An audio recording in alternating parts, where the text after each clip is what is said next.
Hello, my name is River. I'm an artist living off-grid in the Pacific Northwest in this 19-foot tiny yurt. I have done a tour before, but it was at the end of the summer. Before I was doing fires in here, before I was having mouse problems, before I covered up the dome. So a lot has happened and I've changed a lot about how I organize and lay out my yurt in the meantime. So I thought I would do an updated yurt tour before I move out. I am starting to move out of the yurt into an abandoned cabin on the property that I've been renovating over the winter. If that cabin hadn't become available, I would still be in the yurt. I've loved living in the yurt. There's pros and cons. I'm going to get into that and also give you a little bit of advice or, I don't know, my opinion information if you are someone who's thinking about moving off-grid into a yurt, and generally just try to give you different information than what was in the first video. Let's get into it. I'm going to start this tour with the outside of the yurt. I built this cover with help from a friend right at the beginning of the rainy season, and it's super nice having this transition area that's dry over the front steps of the yurt. I keep a bunch of wood out here. I also keep more wood inside next to the stove, as you're gonna see. I keep my big trash can out here. I keep a small trash can inside, but only for dry trash so that mice can't get into it. I have a little wagon over here that I use to collect firewood and haul things around the property, including my water jugs, which I need to go fill up. I've got some bear statues over here, which are sort of representing the vibe of the yurt, which I like to call the bear den. And over here on this side, I have my chopping block for chopping wood smaller when I need to. Got my maul and my axe, and I have a outdoor chest for my tools. Before we even go inside the yurt, I'll show you a couple more things that are outside to answer the questions that I get the most frequently. Bathroom, kitchen, etc. I have the mini version of my outdoor kitchen. I used to have all of my kitchen stuff out here with a big tarp over it. Big outdoor kitchen setup. Now I basically just have some dishes and a sink where I can wash stuff and this big cover to keep it all dry. I've already moved most of my kitchen into the cabin. I do cook on the porch out there, so I basically cooked outside anyway. I could have easily gotten like a second tent to have more room and had my outdoor kitchen out here all winter since it's a fairly temperate climate. I have an outhouse over here. That's how I go number 2. I don't really have a shower situation, and I go over my different techniques for bathing off grid in a video I'm gonna link above. So that's the main kind of outdoor area of the camp. Let's go inside.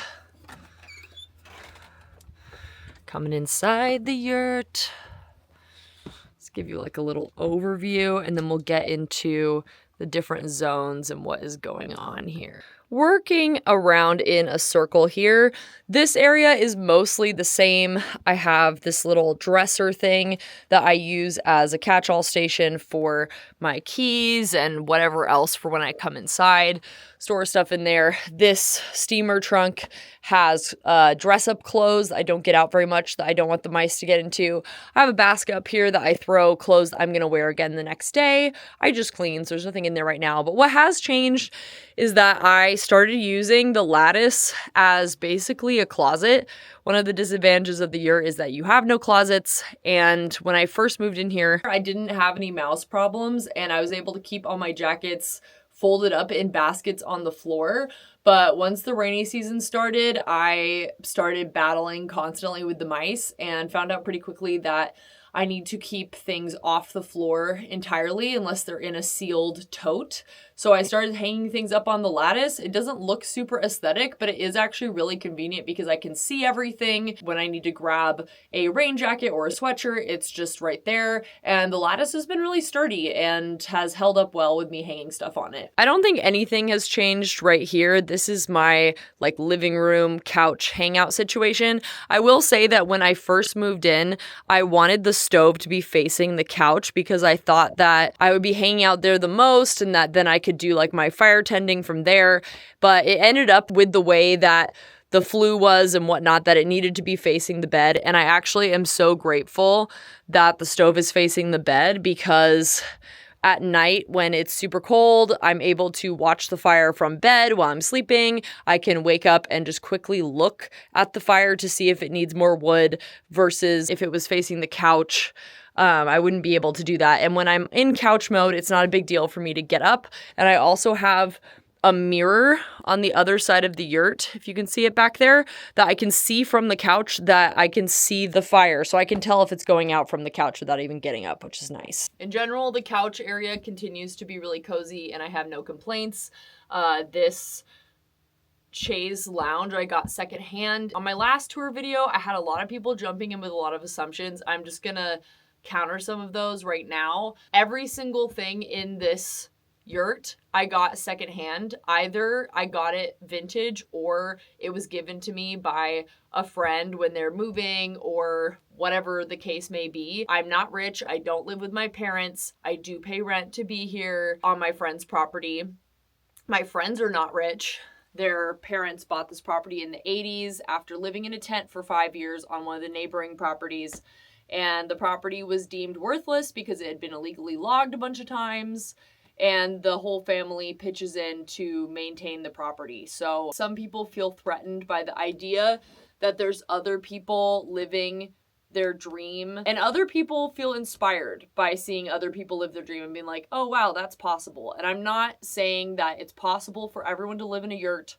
I'm not saying that everyone needs to do the same thing as me. I never would say that. I'm not stupid. But a lot of times when I try to talk about my experience with choosing, instead of waiting to own land, which will probably never happen for me because I'm working class and I have no savings and, land is extremely expensive, I took the time over 10 years of being an adult living on my own to befriend people who care about regeneration and the land and find this family and volunteer here for years before I asked them if I could move onto the property. And that was all intentional, and there's definitely some luck involved, but I also have been pursuing finding a situation like this for literally a decade. So I definitely have privileges, I definitely have luck, but I think a lot of people have not considered that there's a lot of people in the older generation who bought land before it was super expensive, who maybe they have kids who don't want to live in the country and they don't want to leave their land because they love it, but they're getting older, and they also don't want to move into a nursing home because they can't afford it and they don't want to. And those type of people might be open to having younger people move onto their property in a low impact way, like having a yurt, which is temporary, can be moved, and doing the off-grid thing, which takes like no amenities or infrastructure really. And yeah, I just like to bring up that possibility because me opening myself up to that changed my life. I'm not saying it's for everybody, but it might be for you. Who knows? Who knows? Okay, moving on to the next section. I built this shelf, and if you remember from the first tour, it used to be all books on here, but I've had, as I said, a lot of mouse problems, and I used to keep my different bags, like my computer bag. This is like my shower bag for if I'm going out of town and I'm gonna steal a shower from someone, my camera equipment, etc. I need that all to be off the ground so that the mice aren't messing with it. So I moved all my books into the cabin. If I didn't have a cabin to move them into, I would probably have put them into storage until the dry season when there's less mice. Also, if I was living in the yurt permanently, I would get a cat for the yurt. That would seriously help the problem. And also over here is my battery bank. I'm charging my phone right now. It's 1,000 watts and it lasts me charging my phone and my laptop and my cameras for about a week at a time, and I can recharge it up in one of the outbuildings on the property that's like a couple-minute walk away from here. At the beginning of the winter, I almost bought the translucent rain cover for this. This yurt was made by Suntime Yurts. It's made in Mongolia by Mongolian people, the traditional Mongolian way. The spokes up here are made of tamarack. They're hand-painted. The lining is sheep's wool felted, and then the outside is organic cotton canvas with a Tyvek layer in between.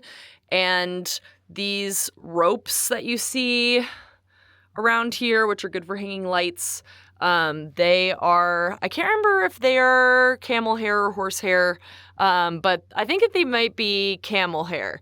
And then the little ties that attach the spokes to the lattice, which is also tamarack, are horsehair.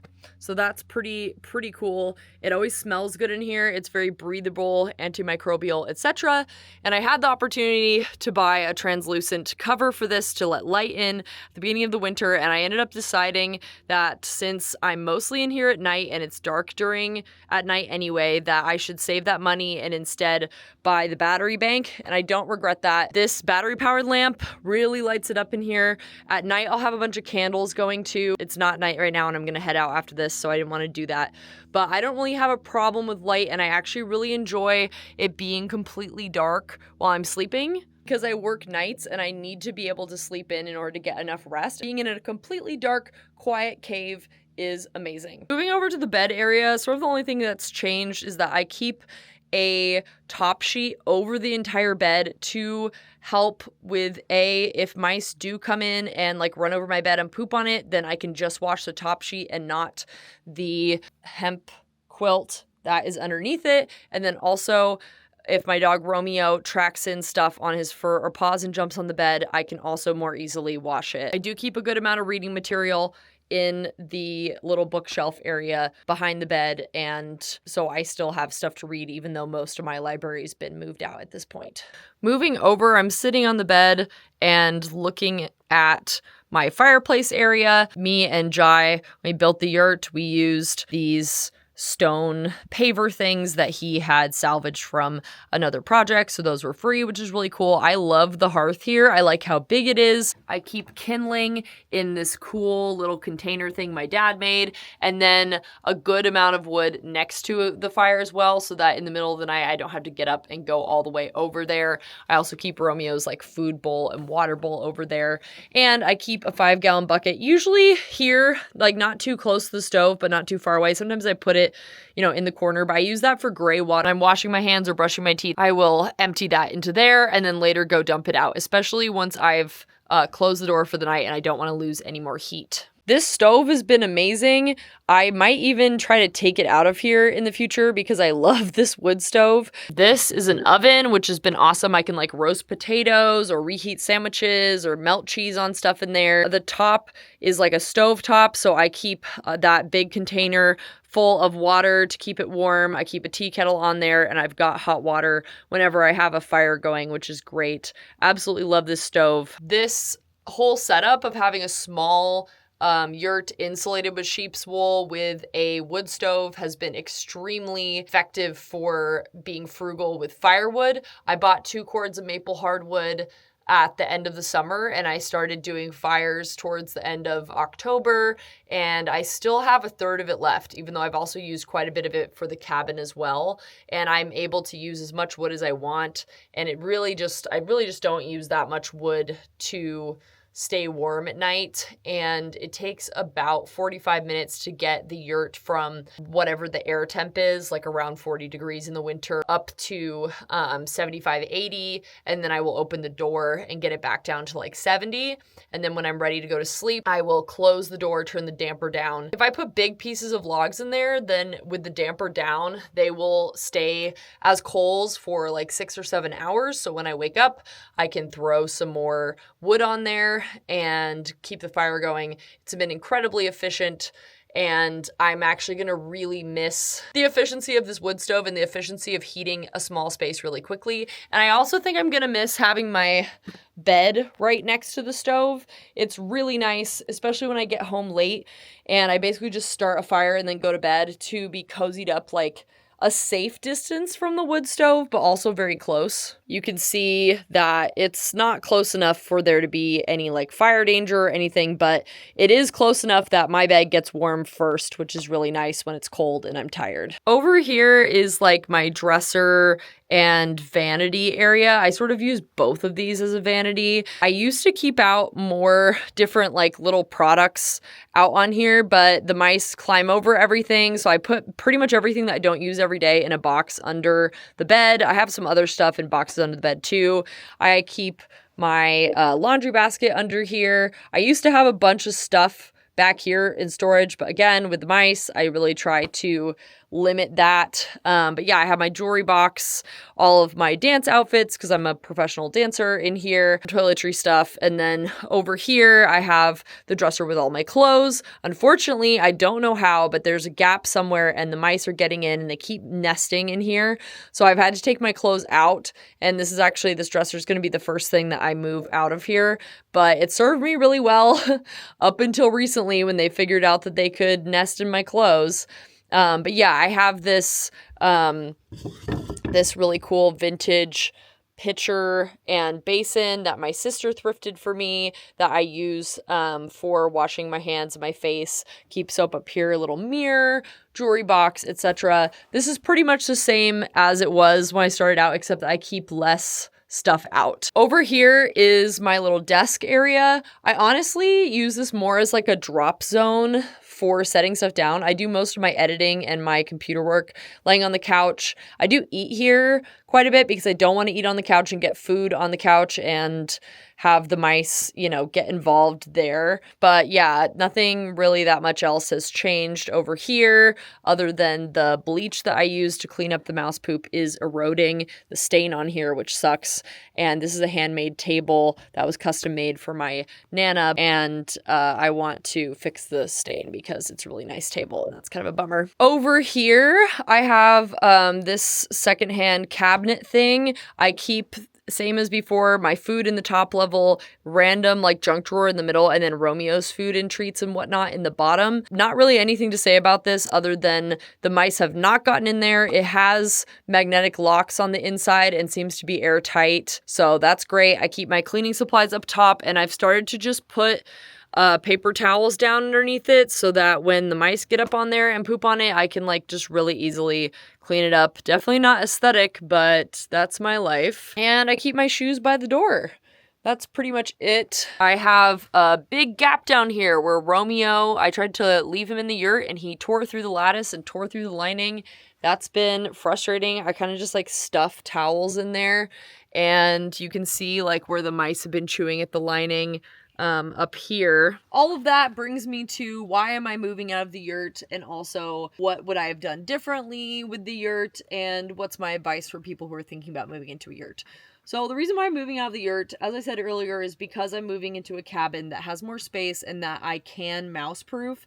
This type of yurt cannot be mouse-proofed because it's made out of all natural materials and the mice can chew through it. If I had a cat instead of a dog over here, that would be the number one solution. So it's not like there isn't a way around that. I do leave out traps. I do the mint oil. I do all the things and they just come in and party whenever I'm not in there. Another thing that would work for that is if you lived with a partner and between the two of you, there was usually someone at the yurt. That would help a lot because I'm gone a lot. During the day, I'm over renovating the cabin. I'm going hiking. And on the weekends, I leave town entirely to go work in the big city. The mice basically have plenty of time to party in there, which is not ideal. And if you don't know already, Washington is one of the most likely places for you to get hantavirus from a mouse, which is very serious. So it's more than just kind of ew, gross, mice. It's a serious health concern. And I've basically just been, at this point, doing my best to manage with it until I move into the cabin. I am curious if I were to continue living in here, if the mice would leave in the summer or in the dry season because there's more habitat for them elsewhere, just considering that they didn't come into the yurt at all until it started being the rainy season. But it's also possible that now that they know that it's their favorite party spot, that they would just stay anyway. What's going to happen to the yurt when I move? I am going to take all of the furniture out of it, which will make it much easier to clean. I'm also going to take the rugs out of it, and I'm going to use it, like I said, I'm a dancer, as a stretching meditation dance space. I also, it's not set up right now, but I have my outdoor stock tank bathtub thing over there. So I want to have a little container or whatever that I can keep towels and whatnot so that I can have a fire going in here and change and go hit the hot tub, bathtub thing and come back if I want to. It'll be a place for friends to stay when they come visit or when we're having a party on the farm, etc. So the yurt will still be here. I will still be using it. I think it's just going to be a lot easier to clean and maintain with no furniture or food in it or soft things other than the lining, which I'm sure they're still going to eat, for the mice to get into. And I won't be in such a small space with so much mouse poop happening all the time. Getting into what I've learned and who I would recommend this lifestyle to, if you're someone who's considering van life, like van life versus yurt life, then this might be for you. And why I say that is because I think that the most effective way to live in the yurt is with a very minimalist lifestyle. I think I have too much stuff for the yurt, and there is like a covered little area kind of over there where I was storing a bunch of stuff in boxes that I've now moved over to the cabin. So it's always possible to like have a little, pop-up tent or whatever with a bunch of totes under it for stuff that you don't use all the time, and get that out and move that back in. But if you're someone like me who loves crafting and dressing up, I would say I'm a materialist in the sense that I like to collect material objects that have meaning to me and maintain them and love them and have them forever. And I am pretty limited in what I can have in the yurt. I think that this would also be great if you were doing this as a temporary thing. If I were to be staying in here longer, I would consider taking all of my stuff that doesn't fit in the yurt and putting it in a storage unit and just living without it for like 2 or 3 years, like just not sewing, not really crafting, not really doing my dress up stuff, and just focusing on other areas in my life, like traveling, gardening, whatever, and just sort of taking a break from my more materialist hobbies while I live in the yurt to make the most of it. Because I really think that this, tiny building situation is more comfortable when you're not like fighting with your own storage capacity, if that makes sense. If you're someone who, is cool with not having a bunch of stuff, then this is great. And if you either have a cat or have a partner to, or kids or something to keep stuff in the yurt, that can also be good. For the mice, I've also heard that, and I've been looking for one, but I keep forgetting about it. I've heard that if you keep a radio on while you're in a space, like whether it's a shop or a yurt or whatever, and then leave it on while you're gone, that the mice will think you're still there and not come out. I haven't tried that. I need to get a battery powered radio. I've just been trying to look for buying one in person because I try not to buy stuff off of Amazon and whatnot. So that's another possible option too. Overall, I've really, really enjoyed living in the yurt. It's very creative. It's very cozy. It just feels like such a safe and, for lack of a better word, like sacred space. I love living in the round. It's really nice. In the future, I would like to build my own home out of natural materials, whether that's cob or wattle and daub. I'm not sure yet, but I would love to build a round home, or maybe even build like a permanent yurt, like a yurt inspired permanent round building, because I absolutely love living in a round space. I love the smell of the lanolin on the wool lining as I come in. I love the sound of the rain on the roof in the rainy season. I love not having any light in my home and being in a cozy little cave. There's a lot of things to love about the yurt, and I'm happy that I'm going to continue to enjoy it as a different kind of functional space, even though I won't be living full-time in it here pretty shortly. I've talked about this in other videos, but in case you're new here, I bought the yurt used off of Craigslist after I found out pretty last minute that I was getting a divorce and needed to move out of my home that I was renting in the city.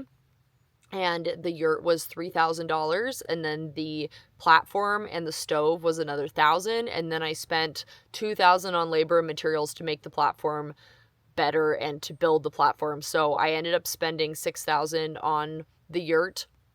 And no, I did not have that money in savings when this started. I basically robbed my small business of its cash bank and put everything that I was doing on a credit card so I could use all of my income on the yurt in order to set this up, which, is not probably recommended, but ended up working out fine. I've paid off that debt since then. I saved so much money living like this. So much money. And I talk about that more in depth in a lot of my videos. So I'm going to end it here. Thank you for coming to the updated Yurt tour. For those of you who are returning viewers, thank you for coming along this journey. And I will see you in the next video.